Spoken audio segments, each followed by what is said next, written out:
Көз алдында тұрған азулы шыңына қарай таң ата шыққан бұлар қыбыр-қыбыр жүріспен өлдім-талдым дегенде әйтеуір түс ауа зорға жеткен.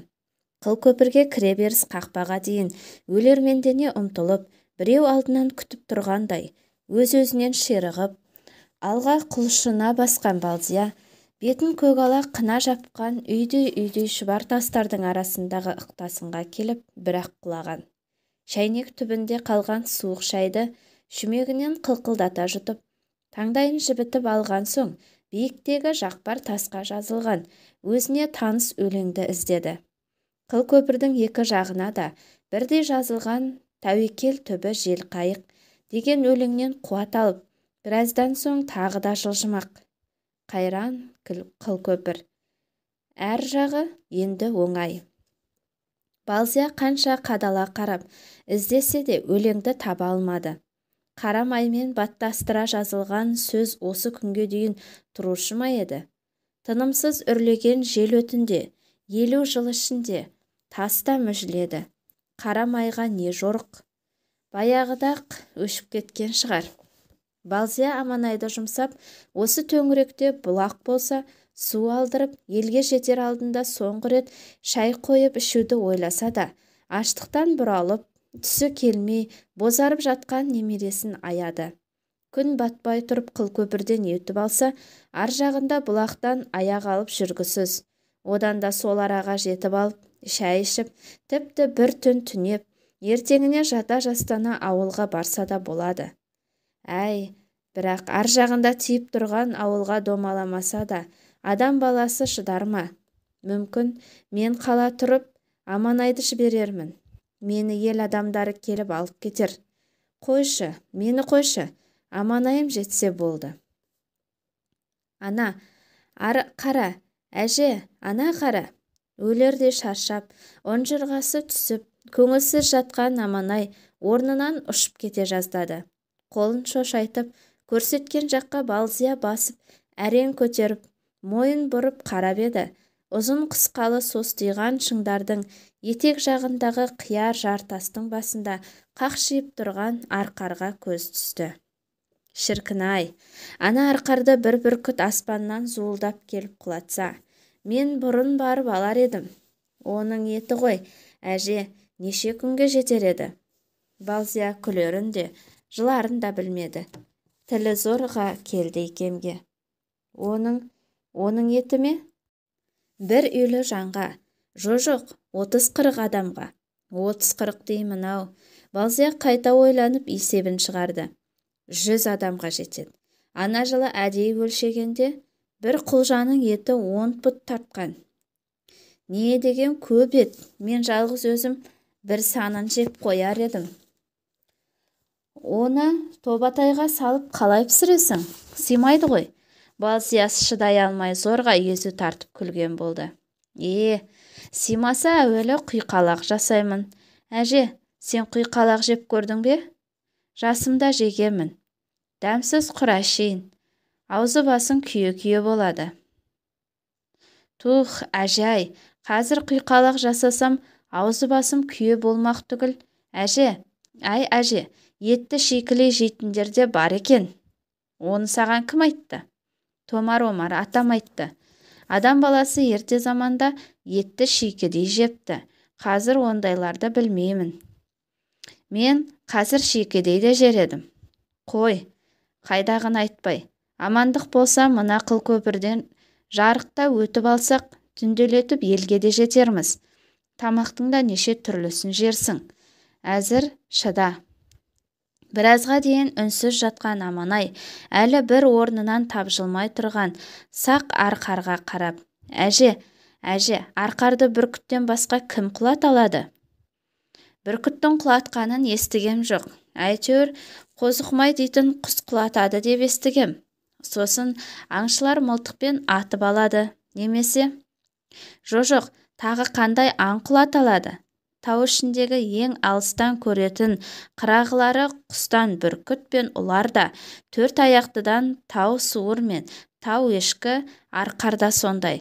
деп Балзия қиынның қиынын армандаған немересінің аштығын ұмыттырайын дегендей әңгімені алыстан бастады.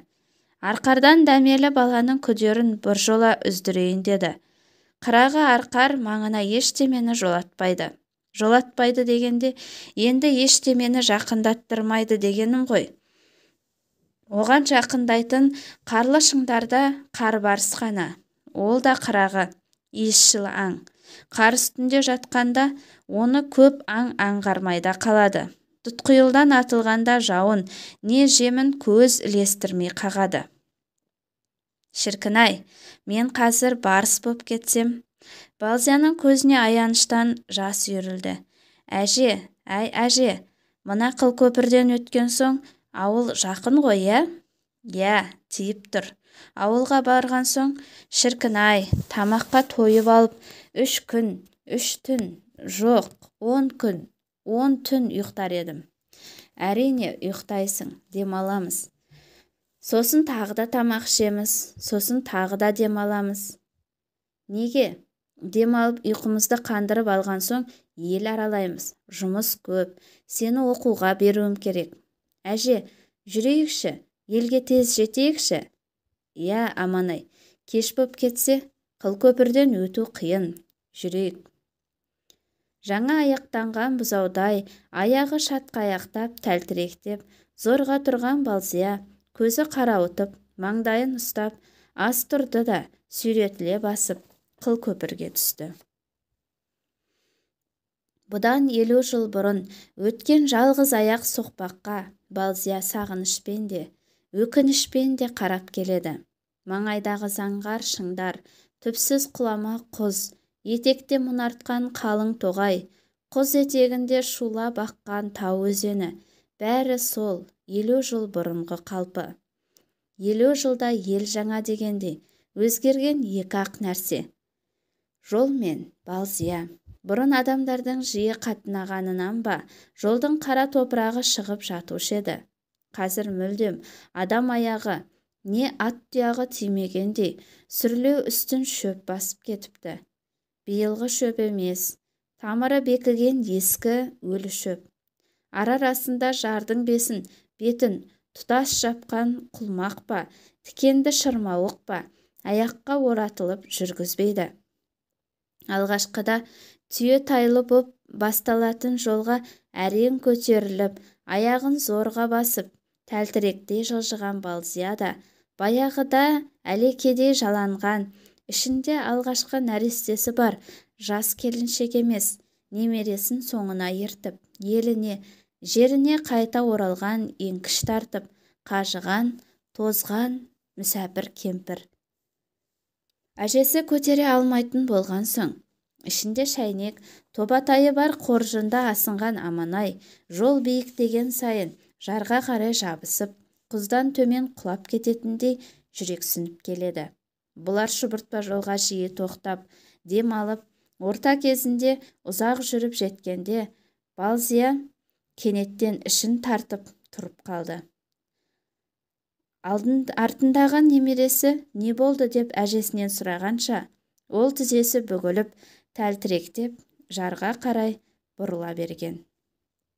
Е, дәрменсіз кемпір ішін оқыс тартқаннан, басқа қапелімде ештеңе демеді. Жарға арқасын сүйеп, сылқ етіп отыра кетті. О не, әже, о не, деген немересіне де көпке дейін жауап бермей, көзін жұмған қалпы, мәңгірген, қатты соққыдан есеңгіреген адамдай тілсіз қалды. Жарға сүйене отырғанда мойнына саулап құйылған топырақты да елеген жоқ. Батуға жақындаған күн сәулесі соңғы шуағымен аймалағандай тура бұлардың бетіне түсіп тұр еді. Аманай әжесінің жұмулы көзінен сорғалаған жасты көрді. Соншама не боп қалды деп, әлі де ештемені түсінбеген бала қайта-қайта ежіктеп сұраған соң, жол осымен бітті, үзілді, бәрі де бітті, деді әжесі жұмған көзінде ашпастан. Менің де бар жеткен жерім осы. Енді менде дәрмен жоқ. Дәрмен, даусы да үзіліп, қырылдап шықты. Әрі қарай сөзін жалғастыра алмай, ықылы қатып жылағандай, тық-тық жөтеліп, әрі шөл қысқан Балзия тіл аузына симай булығып, демігіп қалды. Жол осымен бітті, үзілді деген сөзден секем алған Аманай, осы әжем не деп отыр деп әжесін айналып өтіп, алға бір-екі адым аттағанда барып түсінді. Алдындағы сұмдық жайды көргенде, бұл да әлдекім төбесінен оқыс ұрғандай мелшиіп тұрып қалды. Бұлардың тоқтаған жері шұбыртпа жолдың тура күрт бұрылар тұсы, жар мүйісі екен. Тар соқпақтың осы тұсы опырыла құлапты. Шамасы 20-30 қадам жер тіп-тік жар. Жол жоқ. Ар жағында тағы да ирелеңдеген соқпақтың сілемі көрінеді. Екі ортасы үңірейген шыңырау құз. Жар жағасы жып-жылмағай. Төменде сонау терең құздың табанында ыдысынан асып төгілетін судай қайнап, шымырлап ағып жатқан өзен. Қасынан қарасаң, өткел бермей аласұрып, буырқанған көк сулы тау өзенінің гүрілдеген, сарылдаған айбынды үні құз басындағы адамның құлағына бір қалыпта жайбарақат сарынмен талып естіледі. Төмен қараған Аманайдың басы айналып, көзі қарауытып кетті. Буын-буыны босап, тәлтіректеп, құздан құлай жаздаған ол біреу етегінен тартқандай зорға бұрылып, әжесінің қасына әрең жетті. Әже, енді не істедік? Деп кемсеңдеп, әжесін қалай құшақтап, қасына қалай отыра кеткенін де өзі білмеді. Я, басқа жол жоқ па? Бар. Екі жол бар. Бірі бағанағы түсу. Ирелең деген сай ішімен тың адам 3-4 күнде жетер еді. Ал шаршаған, қажыған жандар бұл жолмен кемі 4-5 күн митыңдауы мүмкін. 4-5 күнде ештеме емес-ау. Кешегі қоян еті аздап талғажау болды демесе, 3-4 күннен бері аш үзекке түсе бастаған кемпір мен бала енді ұзақ жолға шыдар ма? Екінші жол баяғыда атымтайлар өткен төте жол. Қиындығы көп, қауіпті жол. Шың бауырын жанамалап, қалың қарлы жотамен өтетін жер. Бұл жолмен бір түнде өтіп, елге жетуге болады. Тек өте білу керек. Аманай балалығымен, жастығымен өтер-ау бірдеметіп. Ал соңғы күндері әбден арса-арсасы шығып, болдырып, қарттықтың да тамақтың да зардабынан бұрлығып, өлуге тақаған жіліншік майы баяғыдақ таусылған қара кемік кемпір өте алар ма? Осыны ойлағанда Балзияның ең соңғы үміті мына отырған жолдай үзіліп, қас қағымда мәңгіріп қалды. Бір кезде не қуанғаны, не қорыққаны белгісіз Аманайдың жан даусы шықты. Әже, ана қарашы, әже, айырплан. Әжесінің иығынан әлсіз жұлмалап, қолын шошайтып, көгілдір аспанды көрсетті. Бұл жолғы самолет, ана жолы тәңір түні көрінген самолеттарда емес еді. Артында шұбатылған ақ жолы бірдей болғанмен, түс тұлғасы да, биікке самғап ұшуы да бөлек. Әппақ жоталары күнге шағылысқан, алып көгершіндей тұмсығын аспан күмбезіне қадап, түпсіз ғарыштың тұла бойын шымырлатқандай баяу жылжып, көк жүзіне баяу сіңіп барады. Ақшаңқан самолетке шаршаған, қызарған, кіртиген көзімен кілбие қараған Балзия бір сәт жымиған сияқтанды да, лезде түсі өзгеріп, кейіген пішінге түсті. Әлдекіммен сөйлескендей аузы жыбырлады. Гүлбарша, амансың ба? Тағы да ұзақ сапарға аттандың ба? Жолың болсын, бар, шаруаң оңғарылсын. Аман оралуыңа тілектеспін. Аман сау қайт, сен үлкен адамсың. Сені бәрі біледі, бүкіл ғалам біледі, мен де білемін. Сен мені білмейсің. Екеуміздің арамыз жер мен көктей. Я, қазір сен аспандағы адамсың. Сені бәрі көреді. Сен бүкіл ғаламның тағдырын ойлайтын, бар адамзат перзентінің тағдырына ара түсер үлкен аналардың бірісің. Мен жалғыз баланы да ажалдан арашалап қалуға дәрменсіз мүсәпірмін. Ешкімге керегім жоқ. Мыжырайған жаман кемпірмін. Иә, Гүлбарша, қазір екеуміздің арамыз жер мен көктей. Күбір-күбір, сыбыр-сыбыр етіп, әлдекіммен сөйлесіп, күңкілдескен әжеге бір, әжесі көзін алмай қараған айырпланға бір, жалтақ-жалтақ қарағыштаған Аманай әжем тағы да сандырақтап отыр. Тағы да тер қысып, сырқаттанып қалған екен деп зәре құты қалмады. Мына биіктегі салқын таудың қылдырықтай жолында өлеусіреп, қалтырап отырған әжені қалай ғана төмен сүйреп түсірерсің. Әжесі айтқандай, бұл арада жиі алмасып тұратын нөсерлі жауын, қарлы жауын жауып кетсе не болмақ? Белі үзілген шұбыртпа жолдың қырында аштан-аш суыққа тоңып, мәңгі қалмақ па? Аманай бұрын ел ішінде өлген адамдар жайында естігенде, адам баласы томар-омар атасы айтқандай, қалай туса солай өледі. Оның белгілі бір сызығы болады. Соған жеткенде құлап, жар жастанады деп қана түсінетін. Сөйтсе, адам баласы өз сызығынан бұрын аурудан, не төтеден келген бір қиыншылықтан, су, тау апатынан, аштықтан да мезгілсіз өледі екен. Оны осы жолы байқаған сияқты. Дәл түсінбесе де, іштей сезеді. Кешегі әжесінің ауру алапатымен алысып, өлейін деп жатқан жерінен шай ішіп, өз айтқандай, жан шақырғаннан-ақ адам баласының өліммен күресуіне болатынын да түсінген сияқты. Ал мына жерде әже түсініксіз бірдемелерді неге қайта-қайта қайталап сандырақтай бастады?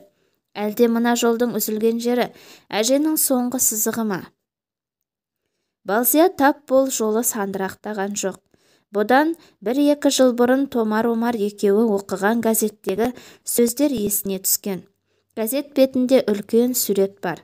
Ана аспанда ұшқан ақ кемедей алып лайнер онда жерде тұр. Оның қасында қолына гүл шоғын ұстаған мосқал әйел мен оны қоршаған бір топ адамдар бар. Алғаш қарағанда мосқал әйелді Балзия әрине таныған жоқ. Сурет астындағы жазуды оқығанда тұла бойы шымырлап қоя берген. Өз көзіне өзі сенбегенде қайта-қайта іштей қайталап, әбден көзі жеткен соң барып, томар-омарға дауыстап оқып берген. Торытаева Гүлбарша Аманбек қызын бір топ жолдастары мен балалары алыс сапарға шығарып салып тұр. Шал мен Балзия газетті бірінің қолынан бірі алып, кезекпе-кезек қайта-қайта қарайды. Бұдан 50 жыл бұрын қыз кезінде көрген Гүлбаршаның газеттегі суретін көру, өзін тірідей көруден де қызық сияқты. Енді Гүлбарша Торытаеваға арналған мақаланы оқығанда, екеуі де мүлдем естері шыға қайран қалысқан. Мақалада әуелі Гүлбаршаның қысқа өмір тарихы жазылыпты да, одан соң оның қоғамдық қызметтері баяндалған екен. Ұзақ көркем жазылған мақаланың ұзын ырғасы мынау. Бұл күнде ұлын ұяға, қызын қияға қондырған, жұбайымен 50 жыл бақытты өмір кешкен ардақты ана Гүлбарша Аманбек қызы, халық қалаулысы, кезінде талай аналардың дәрігері болған, атақты гинеколог, қазірде медицина ғылымдарының докторы, профессор, Қазақ СССР ғалым академиясының мүше корреспонденті. Бір кезде белгілі академик Соколовскийдің ұстаздығы мен Дерменнің дәрілік қасиеті деген еңбек жазып, ғылыми атақ алған Торытаева енді өзі неше жыл бойы аспиранттарға жетекшілік етуші ардақты ұстаз. Сонымен бірге ол үлкен қоғам қайраткері. Дүниежүзілік балаларды қорғау комитетінің кезекті мәжілісіне Хиросима қаласына жүргелі тұрған беті. Мақала оқылып біткенше аузы ашылып, еміне тыңдаған томар-омар таңдайын жиі қағып, басын шайқаумен болған. Газеттегі мақаланың жалпы нобайын түсінгенмен, көп сөздерін ұқпай, Балзиядан сол арада ежіктеп сұраған. Сонда, Бәтір-ау, бұл тіпті үлкен адам болды ғой. Доктор деген не? Мүшек көріспен дегеннің не керемет шығар-ау, деп мақаладағы өзі түсінбеген терминдердің бәрін білгісі кеп ынтыққан. Бұдан 50 жыл бұрын Гүлбаршамен бірге техникумда орысша қазақша үздік оқыған Балзия молақ шал қойған сұрақтарға намысқа тырысып, бір сыдырғы дұрыс жауап беріп, түсіндіргенмен түгелдей талдап беруге өресі жетпей, өзінен өзі қорланған. Ерте кезде, оқып жүрген кездерінде доктор, профессор деген сөздерді естігенмен, ондай атақты адамдарды тірідей көрген еместі. Ондай атаққа бір кезде өзімізде ие боламыз деп дәмеленбек түгілі, олай ойлаудың өзіне не айтуға ұялатын. Баяғыда терең білімі болмаса да, болашаққа сенімі зор, зерделі Атымтайдың, мүмкін алғашқы ғалым сенде боларсың, несі бар, жаңа заманның тізгіні біздің қолда, дегеніне іштей күліп еді-ау. Сол жылы тау асқан жолы, соңғы бір түнде қыруар малмен елге қайта оралған Ораз Қаназ атты 2 жылқышының өмірі туралы да газет бетінен жылқышы ұрпағы деген мақаланы оқып, бір кездегі байдың жалшылары, қалыңға берер малы жоқ, ағайынды 2 кедей жігіттің кеңес үкіметінің тұсында атақты жылқышылар атанып, тұрмысы шалқып, одан өрбіген ұрым бұтағы түгелдей ауыл шаруашылығының белгілі мамандары, ел құрметіне бөленген қадірлі ұрпақ екенін білгенде де аса селт ете қойған жоқ еді. Өзімен бірге оқып, бірге өскен Гүлбаршынның мынадай дәрежеге жеткенін оқығанда, Атымтай айтқан жаңа заманның құдіретіне шын иланып, әбден көзі жеткендей болғанды. Газеттегі орысша киінген, жасы шау тартса да, шашын ортасынан бұрынғысынша бөліп тараған, жалаңбас, бойы әлі де онша шөкпеген, сұңғақ, бетінің де әрі кете қоймаған, жүзі жылы, тұрысына, келбетіне қарағанда көңілі көтеріңкі Гүлбаршаға ұзақ тесіле қарап, мақала сөздеріне де ауық-ауық көз жүгіртіп, қайталап оқыған Балзияның көңіліндегі әрі қуаныш, әрі қызғаныш нышанын жүзінен аңғарған Томар Омар тура ойынан шыққан. Балзия, сен ғой, ендігі еліңнің бір сүйікті қыздарының, былайша айтқанда, қадірлі қарты болып отырар едің-ау. Былайда көңілі босап отырған Балзия, молақ шалдың кекесінсіз, шын айтылған кексіз сөзіне не дерін білмей, мырс етіп күлген. Оның осы сәттегі бар ішкі толғанысын, орны толмас өкінішін, өткіншідей өте шыққан 50 жылдық соңғы ғұмырының қасіретін, айналасын қу талдың бұтақтарындай қисық-қисық терең әжім көмкерген сілеусін көзінің жасы қалғанынан-ақ аңғарған еді Томар Омар. Мені қойшы, біздің кейінгі талай жастардың обалына қалғанымызды қайтерсің? Талай саңлақтар шығатын еді ғой, дегісі келген Балзия сөзін жұтып қойған. Сол бір кезде Балзия әлгі газетті 100 рет қарап, 100 рет оқыған шығар. Тіпті мақала сөздерін жолма-жол жаттап алған. Газеттің беті сарғайғанша тоймай оқып, қызғана оқып, кейін абдыраға салып қойып еді. Содан бері Гүлбаршада Атымтай секілді түсінен шықпайды, және ылғи әлгі ақ самолеттің ішінде қол бұлғап кетіп бара жатады. Сөйлесейін десе, ол әлденені айтып, алыстан бас шайқайды. Аспандағы оның дауысы бұған жеткенмен, мұның дауысы оған жетпейтін сияқты. Ол естілмейді дейтін сияқты. Расында, қайдан естілсін? Жердегі адамның дауысы аспандағы адамға. Міне, қазірде Аманай көрсеткен аспанда самғаған күмістей самолетке ұзақ қараған Балзияға, оның ішінде Гүлбарша кетіп бара жатқандай болды. Онымен ұзақ сөйлескені де сондықтан еді. Гүлбарша, Гүлбарша, сен менің үнімді естімейсің-ау, қайдан естейсің? Екеуміздің арамыз қазір жер мен көктей. Аман бол, Гүлбарша. Бұл екеуміздің соңғы қоштасуымыз болар. Іңір қараңғылығында тау іші мүлдем суытып кетті. Құз басындағы жақпар тастардан кәдімгідей ызғар есіп, ысқаяқ тарта берді. Ауа райы лезде құбылды. Әлде қайдан жөңкілген қар аралас жаңбыр бұлты қалың қара барқыт шымылдырықтай төмен салбырап қыл көпірдің үстімен көшіп жатыр. Бұлт аралас дымқыл тұман иісі келеді мұрынға. Балзия орнынан көтерілейін деп еді. Буын-буыны салдырап тұра алмады. Әбден титығына жетіп, құлаған жері осы шығар.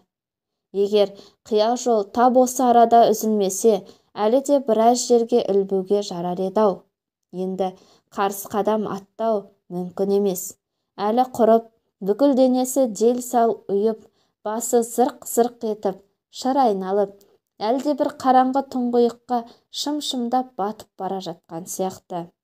Бұған дейін өлім халіндегі өзінің ұзақ, ауыр жолға қалай шыдап, қалай сүйретіліп жеткен себебін Балзия жақсы біледі. Әйел затының өлер шағында екі сәтте ажалды тоқтата тұруға шамасы жетеді екен. Толғағы ауыр болып, неше күн, неше түн қиналып, тырнақтарының көбесіне дейін көгеріп, көзі тұнып түк көрмей, өлім халінде жатқан ана байғұс бар ақтық күшін салып, қашан нәрестенің үні естілгенше тамағына тірелген өлімге төтеп берсе керек. Шыр етіп перзент даусы шыққанда бар қуатынан, соңғы талшығынан айрылып, соған дейін ала алмаған ажалға да енді мойынсұнып, үзіліп кетеді екен. Екінші сәт, қарт адам ажал аузында жатқанда, алыстан жетер баласы, не ет жақын қадірлі туысы хабар салғанда, ол қашан келгенше бар күшін, ақтық демін сақтап, аз күнге шыдайды екен. Күткен адамы қашан келген сәтте, оның да ендігі жерде ажалға қарсы тұрар әл қуаты мүлдем бітіп, ендігі жерде ажалға қарсы мәңгі көз жұмады екен. Екі сәтте де қазақ күту дейді. Соңғы бой жасау да осыған ұқсас ақтық тірлік. Аманайын елге жеткіземін деп, қайтсем де шыдаймын деген жансебіл Балзияның соңғы дәрмені қылкөпірден үзілген жерінен көргенде бітіп еді. Осыған дейін қан жүгірген 62 тамыры осы жерде быт-шыт үзіліп кеткендей, басы зеңіп, көзі қарауытып, екі құлағы тарс бітеліп, шыңылдап қоя берген. Өлімнің жеткенін анық сезген. Енді өзінің топшылауынша 1-2 сағаттық ғұмырында Аманайды аман сақтау. Оның жолы біреу-ақ, азулы шыңын айналып өтер қарлы жондағы, ауыр да болса төте жолды ұқтырып кету. Өлім алдындағы шөл қысқан Балзия, таңдағы кеберсіп, тілі байлана бастағанын аңғарып, немересіне соңғы ақылын айтқан болды. Менің саған енді масылдықтан басқа пайдам жоқ. Мені тастап, әлгі жолмен қайта орал. Шыңды бетке алып, күн батысқа қарай тау өрлеп жүре берсең, елді табасың. Енді кет бұл арадан. Әйтпесе екеуміз де осы жол айырығында қаламыз. Сен тірі жет. Бар құлыным, аман бол, қайтейін. Бұдан кейін де әжесі көп сөздер айтты. Аманай зейін қойып тыңдағанмен тағы да сандырақтап жатыр деп ойлады. Әжесі қашан тілі байланғанша сыбырлап сөйлей берді. Мүлдем түсініксіз бірдемелерді айтып жатыр. Ара-тұра көп қайталайтыны шың, сусымалы малтатас, қарлы жол, мұзарт. Бұл сөздер көп айтқандықтан ба Аманайдың жадында қалды. Бірақ мұның бәрін сырқат әжені сандырағы деп ұққан. Аманай әже бауырында суықтан қалшылдап, дірілдеп жатып, ақыры бір уыс болып бүрісіп, бұйығып ұйықтап кетті. Суықтан дірдектеп, ұшып кетердей жаурап, селкілдеген Балзияның әлден уақытта тынысы тарылып, маңдайынан суық тер шыға бастаған.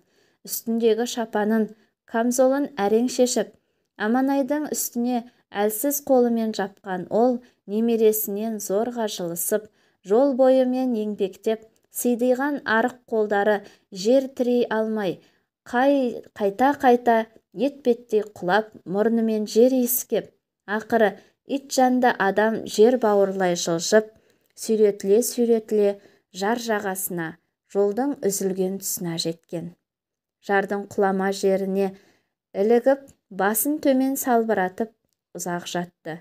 Осы жатысы дімкәстігінен, қарттығынан қанаты қайрылып, жел өтінде сирек жүні жұлмалана үрпиіп, басын көтере алмай, көзі жасаурап, жартастың жықпылынан зорға шығып, жан дәрменде жар шетіне жетіп, төменде тулаған теңіз шуылына, теңіз әніне соңғы рет құлақ түріп, соңғы рет өзі бұрын үстінде тербелетін теңіз жалына құлайын деп жатқан үсті-басы кір шағалаға ұқсайды. Өстіп жатып, кімге айтып, кімге шағынғаны беймәлім, іштей күбірлеп, ұзақ сөйлеп, ұзақ арыздасты. Кешір, кешіре көр, соңғы жолға аманайымды жеткізе алмадым. Менің қыл көпірім де, соңғы сызығым да осы шығар. Мені осалдық жасады деме. Бүйтпесем болмайды. Мені қарайлап, аманайымның кетер түрі жоқ. Аш бала енді бірер күн аялдаса шыдай алмайды. Аштықтан бұрлығы бөледі. Бұдан әрі менің қарға адым сүйретілер мұршам жоқ. Менің көзім жоғалса, күдер үзіп, аманайымда бұл арадан тезірек кетер. Елді табар. Кешір, кешіре көр. Қастың суы, қанды су, мені құшағыңа ала көр. Сүйегімді жеткізе көр. Ит құсқа жем қылмай жеткізе көр. Барым осы. Кешір. Тілі байланған Балзияның үзік-үзік соққан жүрегімен сөйлеген ақтық сөзін ешкім естіген жоқ. Өзі де естіген жоқ. Төменде соқыр тұманның астында шулаған қастың суы да естіген жоқ. Сыбырласаң күңгірлей жөнелетін, айқайласаң жаңғырығыңды ала қашатын, түнгі саққұлақ тау да ештеме естімеді. Жел өтінде шулаған қалың тоғайлар да өзімен өзі болып ештеме естімеді. Алыс жақындағы ел де ештеме естімеді. Аманайдың да құлағы ештемені шалмады. Түн ортасында сіркіреп жауған жауын артық қиыршық қарға айналған. Оның арты қылымықтаған жеңіл майда қарға ауысты. Тау ішінде, биік құзда жауа ерейтін ғұмыры аз бір күндік қар. Бетін шапанмен тұмшалап алған Аманай таң ата тық-тық жөтеліп жатып, өзінен өзі оянып кетті. Жыртық етігінен аяғы мұздағанды кіме, бір аунаса қия жар қабақтан шыңырауға құлайтын құз шетінде жатқаны есіне түсіп кетті ме, шошып оянды. Ояна сала әжесін іздеді. Жан жағын қарманып, жан ұшырып іздеді. Әже, әже, қайдасың, қайдасың? Айнала дүние әппақ. Қыламықтап жауған қар жол үстін, жақпар тастарды ақ ұлпамен опалап тастапты. Аманай әжесін таба алмады. Жан жағына жалтақтап, елегізіп тұрып, жолдың үзілер жеріндегі қарайғанға көзі түсті. Орнынан атып тұрып, құз жиегіне жетіп еді. Қар әлі қалың баса қоймаған, адам орнындай жер қара қошқыл тартып жатыр екен. Бұл кәрі қанатын жазып, қалықтауға дәрменсіз, дімкәс шағалада етпеттей сүйретіліп, жер бауырлай жылжып, жаңа ғана қыстың қанды суына, құздан қалбаң ойнап құлаған Балзияның орны еді. Әже, әжетай, әже, қайдасың? Қайдасың, әже? Әже-ай, деп көмсеңдеген баланың қарлыға шыққан аянышты зарлы үні мен үзік-үзік өксіген тұманды тау іші тұншыға қайталап, сай-сала сыбырлап, алысқа әкетіп жатты. Арада 2-3 күн өткен соң, Аманайды таң қараңғысында шекарашылар тауып алды. Тау етегіндегі батпақта жылғада ақ тұманның ішінде сызда жатқан адамның иісін сезіп, қарғы бауынан тартқан иесін сүйрете-мүйрете жеткен овчарка әшейінде шекара бұзушыны көрсе, келе бас салып ала түсетін үйреншікті әдетіне баспай, әлжуаз баланы аяғандай қасында тұрып жер тырмалап қыңсылай берген. Бет-аузы салтақ-сұлтақ, өрім-өрім киімінде батпақтан сау тамтық жоқ ұсқынсыз баланы көтеріп жылы жерге әкеліп аузын ашып сусын жұтқызып қашан, қайдан келгенін, аты-жөнін сұрағанмен өлім халіндегі баланы жиі булығып әлсіз жөтелгеннен басқа жауап беруге шамасы келмеген. Шекарашылар оны қолма-қол ауруханаға тапсырған. Екі өкпесінен де суық тиген. Аштықтан беті күлтілдеп, басы ісе бастаған Аманайды застава ауруханасында дәрігерлер 4 ай бойы бар пейілдерін салып, ыждахатпен емдеп, ақыры қатарға қосқан еді. Қазір үсті-басы мұнтаздай, топ-толық, әп-әдемі Аманай қара көлеңкеде іңірде, екі кереуетті еңселі бөлмеде жападан жалғыз терезеден тысқа қарап тұр.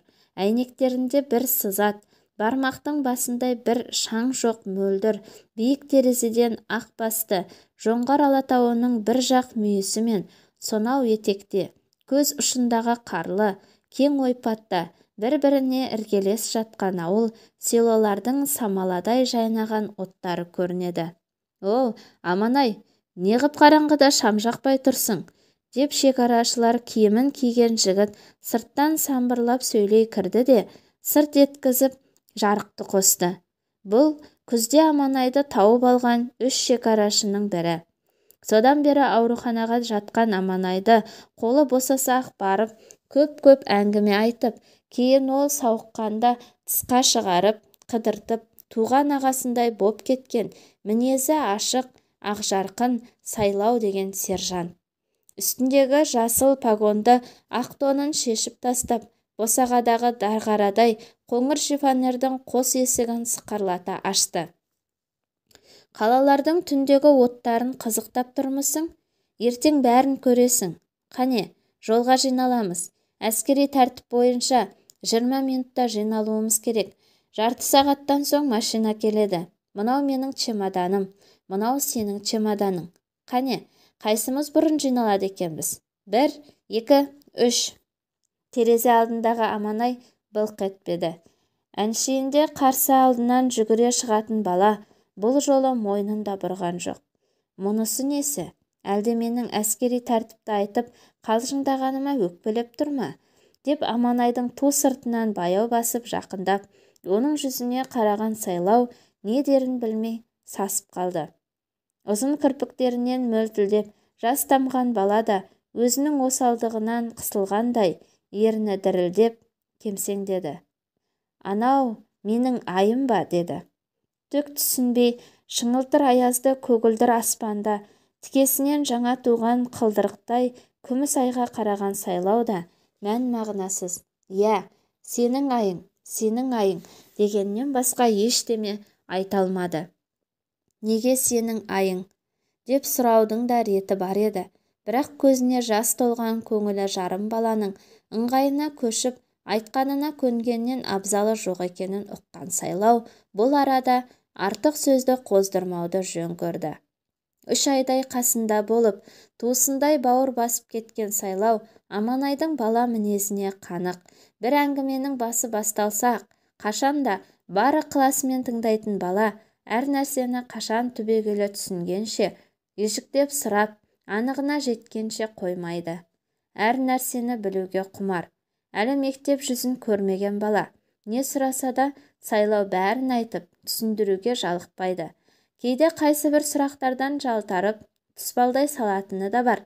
Алғашқы кезде әжесін көп сұрайтын Аманайға «Әжең табылады, іздеп жатырмыз, табамыз» деп көңілін аулайтын. Кейін күдерін үзе бастаған бала. «Әжем жардан құлады ғой, тасқа тиіп өлді ғой» деп өз-өзінен қамығып мұңайғанда, «Жоқ, тасқа тиіп өлмейді, өзен суының ағыны оны қағып алып кетеді» деп жұбатқан. «Қайда алып кетеді?» «Енді төмен қарай, тау етегіне қарай әкетеді де». «Тоқтамай ма? Аға бере ме?» «Я, аға береді. Бір өзеннен екінші өзенге, ең үлкен өзен Ілеге дейін тоқтаусыз аға береді». Сосын қайда барады? Сосын енді ол Балқашқа құяды. Балқаш деген не? Балқаш деген үлкен көл, бір шетімен екінші шетіне дейін көз жеткісіз кең дария, оны теңіз десе де болады. Әжем одан қайтып шықпай ма? Қайтып шықпайды. Жоқ, қалай десем екен? Қайтып шықпайды дегенде, ол енді үлкен ғой. Сол дарияның бетінде қалқып жүзе береді. Адамдар қашан тауып алғанша жүзе береді. Бұл жолы Аманайдың жаңа туған айды менің айым ба дегеніне түсіне алмай қалды. Бірінші естуі. Анада тау ішінде түнделетіп ай жарығымен жүретін Аманай өл ара тұсында әжесінен сұраған. Әже, ай қазір қайда кетті? Артымызда қалып қойды ма? Енді болмай ма? Неге болмайды? Болады. Елге жеткен соң тағы басқа ай, жаңа ай туады. Басқа ай? Бөтен ай? Жоқ, бөтен емес. Ол сенің айың. Елге жетсең, сенің айың туады құлыным. Айың туады оңыңнан, деп әжесі сөз соңын жұмбақтай салған. Аманайдың есіне түскен сол әжесі айтқан жаңа ай еді. Не айтып тұр деп іштей ғана күбірлеп, кейін бұрылған Сайлау, көңілі жарым баланы әлденеден ренжітіп алғанына өкініп, енді немен жуып шаярын білмей әлек. Елге жүрер алдында қалай көңілдендірудің шарасын іздеп, Аманайдың жазғы, қысқы киімдерін оған шекарашылар сыйлаған футбол добы, шаңғы, ойыншық, мылтық сияқты заттарды мұқият орап, жинап жүріп, аузы сөзден құрғамады. Бір-біріне байланысы болсын болмасын, әйтеуір тоқтаусыз сөйлей берді. Аманай, мені майордың өзі босатты. Сен қашан үйренісіп кеткенше, сенің қасыңда 10 күндей болатын болдым. Ар жағында біздің ауылда алыс емес. Мүмкін 1-2 күнге барып та келерміз. Оған да лұқсат алдым. Айтпақшы, сенің атаңның ауылы да сол арадан қашық емес. Жеңіл машинамен сырғытып, бәрін аралаймыз. Атымтай, атаңды айтамын. Ол кісілерге қойылған ескерткішті көрсең, қандай тамаша. Сен баратын мектеп-интернат сол ауданға қарайды. Көп замай өзің айтқан қылкөпірдің құлаған жері жөнделіп, қайтадан жол салынбақшы. Атаң мен Әлима тәтең де сол жолмен келетін болар. Сен екеуміз енді бауырмыз ғой.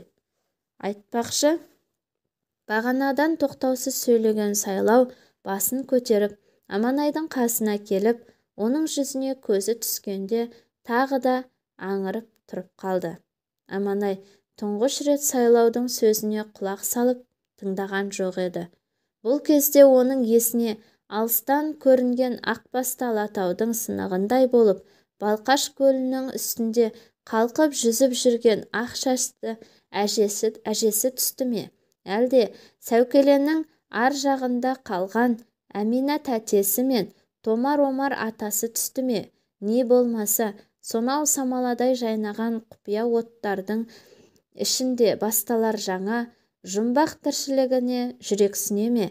Әйтеуір жаңа тұрған қылдырықтай нәзік айына қарап, үнсіз жылап тұрды.